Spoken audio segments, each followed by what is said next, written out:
मध्य प्रदेश में e commerce कंपनियों पर हथियार और मादक पदार्थ की बिक्री को लेकर सरकार सख्त हो गई है। बुधवार को गृह मंत्री नरोत्तम मिश्रा ने अमेजॉन और फ्लिपकार्ट को चेतावनी दी।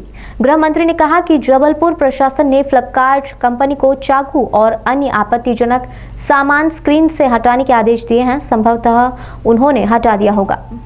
मिश्रा ने ई कॉमर्स प्लेटफॉर्म अमेजॉन और फ्लिपकार्ट से नशे और हथियार की चीजें हटाने का आग्रह किया है। उन्होंने कहा कि ऐसा नहीं करने पर हम अगले कदम के बारे में सोचेंगे। बता दें, ई कॉमर्स कंपनी से हाल ही में मादक पदार्थ और चाकू जैसे हथियार खरीदी के मामले सामने आए हैं। राहुल गांधी पर निशाना साधते हुए उन्होंने कहा कि मॉब लिंचिंग की शुरुआत 84 के दंगों में कांग्रेस के लोगों ने हमारे सिख भाइयों का कत्लेआम करके की थी। उन्होंने चुनाव देखकर यूपी में ही मॉब लिंचिंग दिखाई देती है, उन्हें केरल में मॉब लिंचिंग दिखाई नहीं देती। केरल में एक एक भाजपा कार्यकर्ताओं को 84 घाव लगे हैं। दरअसल राहुल गांधी जी जो कह रहे हैं कि 14 के बाद आई है, उन्हें शायद ज्ञान का अभाव रहा होगा उन्हें कि मॉब लिंचिंग की शुरुआत कश्मीर से हुई थी। 84 के दंगों में कांग्रेस के लोगों के द्वारा मॉब लिंचिंग की शुरुआत हमारे सिख भाइयों का कत्लेआम करके की थी। मैं उनके ज्ञानवर्धन को नहीं कह रहा हूं, पर उन्हें मॉब लिंचिंग सिर्फ यूपी में ही दिखाई देती है चुनाव को देख के। केरल में दिखाई नहीं देती होगी।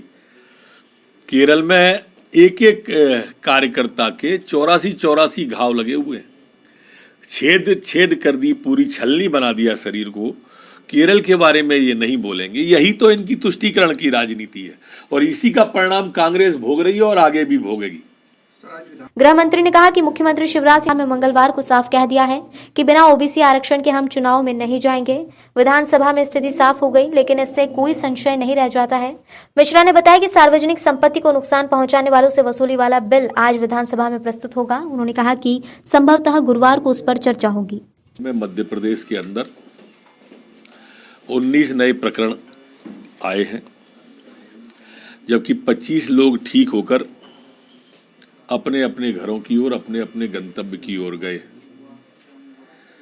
181 कुल एक्टिव केस संपूर्ण मध्य प्रदेश में वर्तमान में है।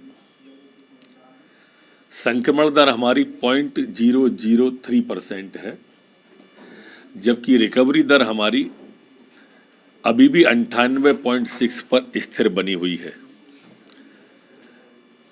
पिछले 24 घंटे में 61,604 सैंपल कोरोना के लिए गए हैं।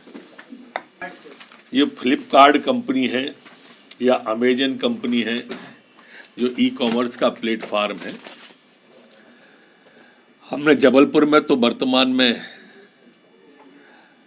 जो फ्लिपकार्ट कंपनी है उसको ये चाकू और इस तरह के आपत्तिजनक सामान अपने स्क्रीन से हटाने के आदेश कर दिए। लिखित में आदेश उनको भेज भी दिया है। संभवतः उन्हें हटा दिया होगा, नहीं हटाएंगे तो हटवा देंगे।